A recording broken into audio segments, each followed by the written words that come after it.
chart here. My chart. And everything looks oh. What? You have tested HIV positive. This means you have the virus which causes the acquired immune deficiency syndrome, HIV/AIDS. What? There is no cure for AIDS. It is generally acquired through unprotected, penetrative sex, anal or vaginal. You trying to say I'm with a hoe? person infected with HIV. Do I look like a junkie? Unprotected sex means Do I look like I'm gay? without a Do I look like I'm from Africa? This is Theater Talk. I'm Susan Haskins. In the Continuum is one of our best new plays. It's on Jeremy McCarter of New York Magazine's top 3 list. And it's on ours too. And ours too. And we're very pleased to have the 2 actress writers here with us. To introduce them, Michael Riedel of the New York Post.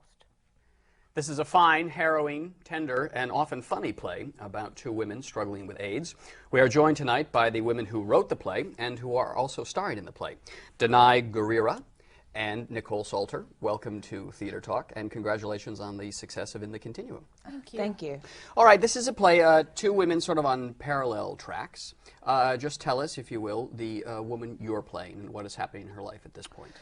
I play a young woman by the name of Nia. She's 19 years old, a resident of Los Angeles City proper.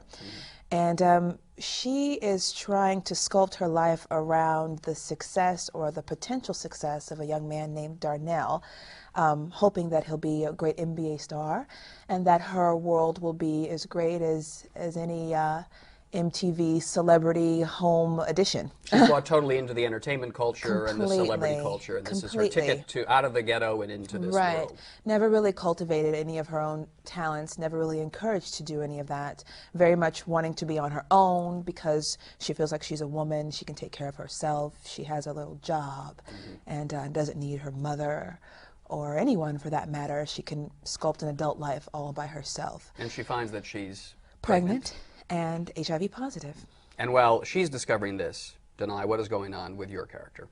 My character is a woman in her late 20s. She's married and has a son of about 7 years old. And she's living a pretty decent life, she imagines, at this point. She's married to a philandering husband, but at that moment she's in the state of denial concerning that issue. And she's really actually very, she has a touch of arrogance to her almost. She's very looking forward, upwardly mobile, hoping to be so in the midst of a... She's a journalist. She's a television presenter. Well, I'd say journalist is a little extreme to call her because she's a newsreader for and we should say she's not in Los Angeles. She's in Harare, Zimbabwe. Yes. Yes. She's on another continent. Different corners of the globe, these Different corners of the globe. And she's a newsreader for the government-run television station, which is often mocked and ridiculed for how bad it is and how bad quality it is and how it is riddled with certain elements of propaganda. And that's kind of what she has to read on the news every day, is whatever she's handed. So there's no real journalistic integrity involved in her work, but it does involve having a relatively regular paycheck. But she too, like your character, she's dreaming though of something Oh, better. yes, she's she dreaming of has the CNN celebrity culture that she would like to get into. She's thinking South Africa, SABC, South African Broadcasting Corporation, which could lead to CNN because she's seen that happen and she wants that. And she doesn't think that there's any reason why she can't have what she's seen other people have. Right. Except she then learns. She learns she's HIV positive and she is pregnant. Now, how did you come up with these parallel tracks? How did this play come to be? Well, we started working on the play during a time called Free Play during our 3rd year at NYU's graduate acting program. You're both there together and knew each other? Yeah, well, the class is smaller, 17 of us. You kind of can't miss her. But we both wanted to do one-woman shows during that time. That's a time where they give you to do whatever it is that you want to do. And I knew that I wanted to do the piece on AIDS and African American women, and I assumed that she wanted to do the same, and I think she solidified her idea just a little bit after that, and we decided to share a space. And then a professor of ours recommended that we put the shows together, that we put the stories together, and we've been working together ever since. It's a very interesting structure because the 2 actors, they never interact. I mean, they don't know each other. No. And there's at no point in the play do they ever, meet, do their lives ever intersect.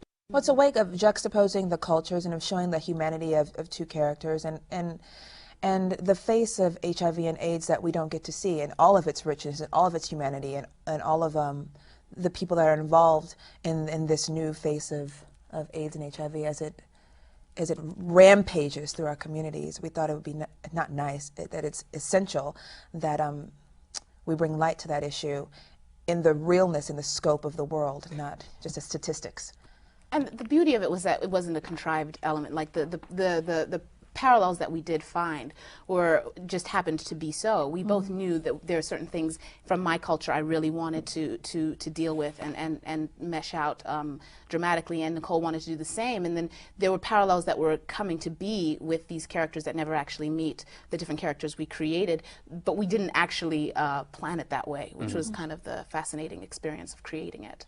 One of the things that's so effective about it is that, I mean, this could be a really sort of bleak and harrowing evening, but it's full of humor. I mean, was that something you consciously decided to put in the play, that you didn't want it just to make it a completely depressing evening? Well, I mean, or does the humor just come from the characters' lives? There's humor in life. I don't think that I actually went out to make jokes about such a situation like this. But, I mean, in coping with our lives, sometimes it's just ludicrous. Sometimes it's just funny. Your character's situation really is absurd, in essence, when it comes to it, that she has nothing for herself. The tragedy about Nia's situation, I think, is all of the resources that are available to her, but you can only take advantage of that which you're conscious of that which you're aware of.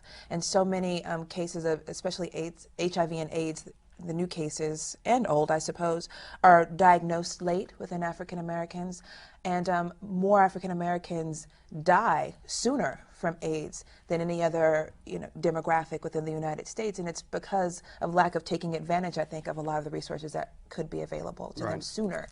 And in your case, the resources are not available. Yeah, they're not available, and that's in Zimbabwe. That's the desperate struggle that she's in. Is Abigail's trying to figure out how to fix this in ways that I think it's a moment. The moment of desperation causes a lot of shifts and turns that she might not have made 10 days later. Right. But being in that moment at that time and knowing that she has a deadline of bringing her husband to get tested himself in a couple days, and knowing that the fear that goes along with that experience of having to disclose to him brought her to a place of desperation and caused her to go to certain lengths that she probably wouldn't have gone to in her normal life. But she's not in her normal life anymore. Neither one of them is really. No. Yeah, and I think the path that to the concept of the characters causing elements of humor, it was interesting to create the characters that when their situations caused humor, because it was actually inadvertent. It wasn't intended. It wasn't intended to be but funny. it was like the characters were that they go to tend to just be very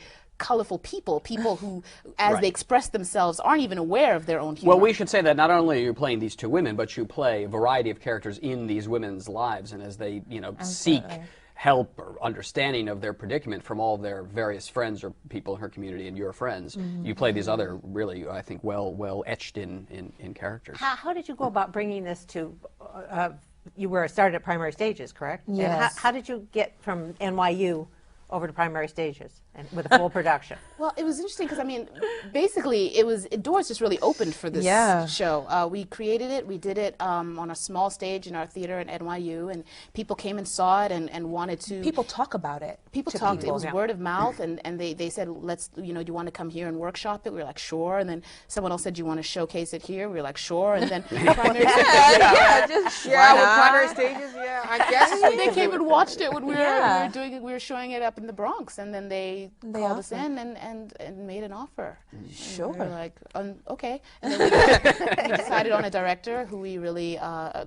Who is that? Because it's very skillful. Robert O'Hara. And what did he bring to it? What did the director bring to it? He did a great job of helping us arc the stories more fully, which and actually I ended up creating one more character in that process, and just really filling it out. The story was actually half an hour shorter when he came along, and then we knew we wanted to fill it out, and he kind of helped us see dramaturgically what we needed to fill out. And Robert is a playwright himself, so he helped to build and develop our skills as playwrights as it relates to this play. Right. And then the dynamic that I think Robert, Danai, and I have is one of extreme balance.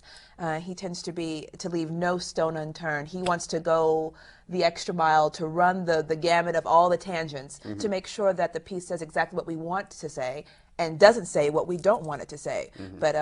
But nothing is left because of neglect of thought. Now, you wrote your character, and you wrote your character, and then you just sort of read each other's work and offer little criticisms to each other, or do you let her go do her thing and you do your thing, and then Whatever works, really. I mean, we actually we would come to each other with what we had come up with, and we'd bounce it off each other, and we knew what the other was trying to get at. We knew the issues of our cultures that we really were that was really inflaming us, and we wanted to get at dramatically. And we're like, well, I see that, but that's not working, and that's not there. And we're very blunt with each other. And so we were actually, like, we listened to each other as our main, like, you know, indicator of whether or not this needs to be edited or not. And we keep each other rooted in purpose. We remind each other what we're writing the story for, what we want to get across. And I think that's very helpful. And you ever say, well, wait, well. You've got a great scene here. It's my turn to have my scene. And is there competition there? She's written this fabulous monologue or scene, and then you think, I gotta write one to top that. I think there is competition, but I don't think it's bad because she pushes me to do my best, and I hope that I push her I think it's to do my actually, best. that dynamic is very effective in the play because you see a terrific scene that either one of you's done,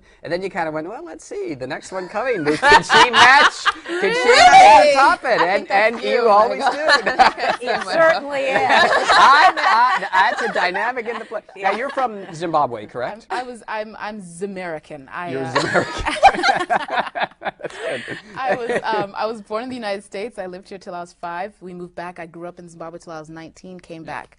Yeah. So. And are you from Los Angeles? From Los Angeles, born and raised. So these are, I mean, autobiographical in some ways. You know all these people that you've put in this play? Well, you know, when you write your first play, you want to speak about what you know. I mean, there's already so much for us to research and bring to the table, to the play. I wanted to just go ahead and put it in a place that I knew, that was familiar with, that I was actually kind of ingrained and injected in me. So that was the last thing I had to think about. I could tease those things out while putting faces to the statistics, to the circumstances. Yeah, and it was a beautiful experience. I mean, being so far from home as I am, it was really beautiful to explore like what I grew up with from here, because you know I'd been training in Ibsen and Chekhov for 3 years, and I finally got to like root myself in my home for a minute, and that was a really beautiful thing. Terrific production in the Continuum at the Perry Street Theater with Danai Gurira. Or can you roll the R's for me? Gurira. Gurira. It's good. And Nikkole Salter. Can you roll the R in Salter? Salter. I don't think Don't so. miss this play. It really is a terrific evening of theater at the Perry Street Theater. Thank you, ladies. Thank you. Pleasure. You. I really don't see what the dilemma is. It's not like you got pregnant by some old dirty, Jerry curl, juicy, gold tooth pimp. Okay, we're talking Darnell Smith. Darnell Smith, the creme de la creme. Do you know how many girls poking needles and condoms trying to have his baby? And here you sit, on the come up like Mary, pregnant with Jesus, talking about should you have his baby. Have Miss Keisha taught you nothing? What else you gonna do? There are basically few career possibilities for people of Jamaican ancestry in this country. One is to become Secretary of State. Yeah, so you have Secretary of State. Another is to take care of children. But you see, either way is the same thing, because you have to run behind the overprivileged baby who can barely form sentences.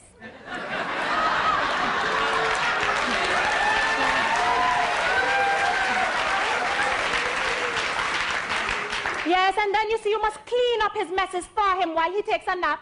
And the worst part is, after 4 years of loyal service, you are fired and replaced with the next black person since nobody else wants that job. Our guest is this season's It Girl. She's starring in a wonderful one-woman show, very highly celebrated, and we're pleased that she's made it here to Theater Talk.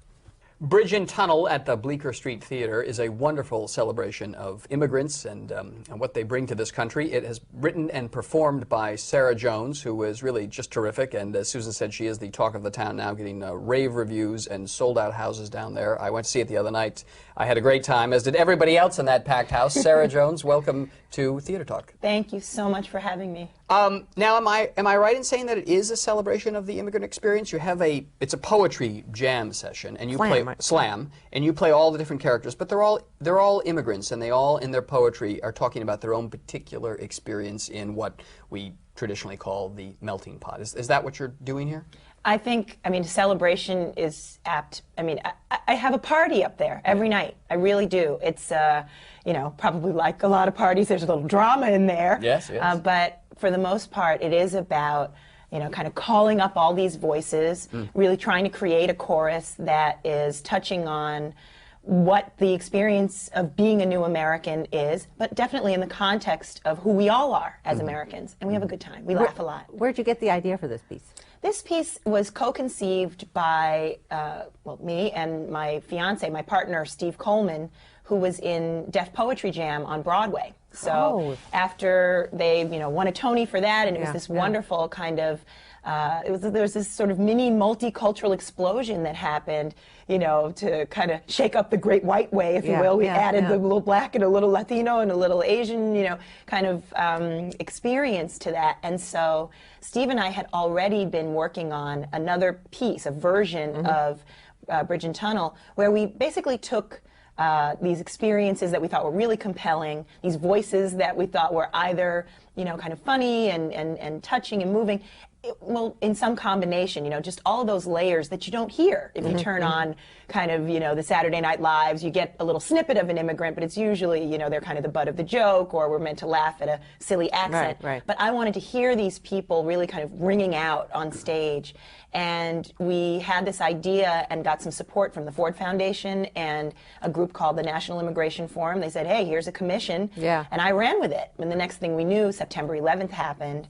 And of course, with in the wake of those tragedies, you have to reimagine everything. So we kind of went back to the drawing board and tried to create a series of portraits that really reflected what was happening at the time as accurately as possible. And we realized there's no better environment than this kind of intimate sort of poetry cafe type of space that lets people, kind of go to the places you don't go if you don't feel you're in a safe environment, particularly as an immigrant. You're kind of living in fear that maybe somebody's going to think you're unpatriotic or you're ungrateful. And this is a safe space in which, all of these people who share the one aspect of their lives that they just got here, really kind of exposing. But they're poets and they're artists, and therefore they have to tell sometimes painful truths about themselves that comes out in the poetry that they choose to read during this evening. In your real life, what's your relationship to the immigrant experience? Well, actually, I'm just I'm American born here. And your parents? Then how dare you? What do you know about the immigrant experience, for heaven's sakes? Let me tell you, I grew up in Queens, so that's definitely, I'm a card-carrying, student of immigrants and immigrant life. It's the most diverse borough in the city, and it's one of the most diverse communities in the country, which means, if you think about it, like the fact that I grew up riding the subways and buses and sat next to, there's somebody speaking Urdu on that side and somebody speaking Mandarin on this side, and there's literally, Russian Jews down the aisle here and, somebody from West Africa. And you do every one of these kinds of people in your act, you yourself. Yes. Well, for me, it was just a matter of looking around, taking a snapshot, and wanting to reflect that back as Would you have the voice in your mind as you wrote the poem? I did. Well, and then the thing is, some of these immigrants they're coming from a different experience. Okay, sometimes I let them speak for themselves because I'll just ramble on and they really want to get to the heart of the matter.